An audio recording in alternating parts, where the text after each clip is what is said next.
రోజుకే విమర్శలు ముదురుతున్నాయి. కాంగ్రెస్ ప్రభుత్వం ఎన్నికలు వచ్చినప్పుడే ఇలాంటి కార్యక్రమాలు చేపడుతోందని కూకట్పల్లి ఎమ్మెల్యే మాధవరం కృష్ణారావు ఆరోపించారు.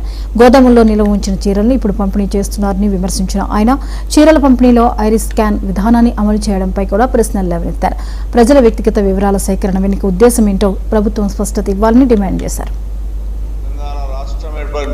రంజాన్ పండుగ వస్తే రంజాన్ పండుగకు ముస్లింలకు నిరుపేద బిడ్డలకు ఆడపడుచులకు ఇవ్వడం, క్రైస్తవులకు వస్తే క్రైస్తవులది క్రిస్మస్ పండుగకు అప్పుడు ఇవ్వడం, బతుకమ్మ పండుగ వస్తే బతుకమ్మ పండుగ ఇవ్వడం అనేటువంటిది ఈ తెలంగాణ రాష్ట్రం ఏర్పడిన తర్వాత అది కొనసాగినటువంటి కార్యక్రమాన్ని ఈ కాంగ్రెస్ గవర్నమెంట్ ఎలక్షన్లు వస్తే తప్ప చీరలు ఇచ్చే కార్యక్రమం ఇప్పటివరకు చేయలేదు.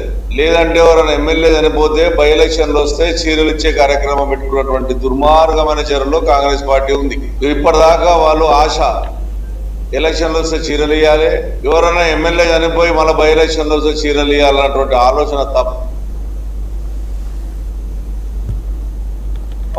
వాళ్ళ చిత్తశుద్ధితో ఇచ్చినటువంటి చీరలు కావు.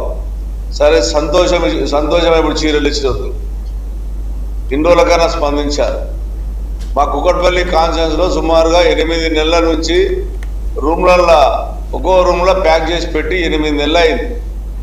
ఇయ్యల్లా వాళ్ళు ఇస్తూ ఉంటుంటే ఎంత బాధాకరం అంటే, ఆ రోజున మేము చీరలు ఇస్తే ఆధార్ కార్డు తీసుకొని ఇంట్లో 10 మంది ఉంటే 10 మంది ఆడపడుచు చీరలు ఇచ్చాము. పొదుపు సంఘాలని ఈ సంఘాలని ఆ సంఘాలను పెట్టలేదు. మహిళ అనేటటువంటి వాళ్ళందరూ కూడా చీరలు ఇచ్చే కార్యక్రమం కేసీఆర్ నాయకత్వంలో జరిగింది. కానీ ఈ గవర్నమెంట్ వచ్చిన తర్వాత నేను చీరల పంపిణీ కార్యక్రమంకి వెళ్ళినప్పుడు అక్కడ ఉన్నటువంటి మహిళలు నాకు చెప్పింది ఏంటి అంటే, అన్నా వీళ్ళు చీరలు ఇస్తున్నారు, అది కూడా తక్కువ ధర చీరలు ఇస్తున్నారు, కానీ కళ్ళకు టెస్టులు చేస్తున్నారు,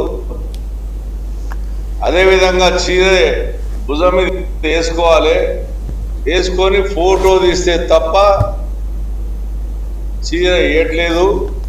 రంజాన్ పండుగ వస్తే రంజాన్ పండుగకు ముస్లిం పుణె వ్యాపారవేత్త కేతన్ అగర్వాల్ మరణానికి సంబంధించి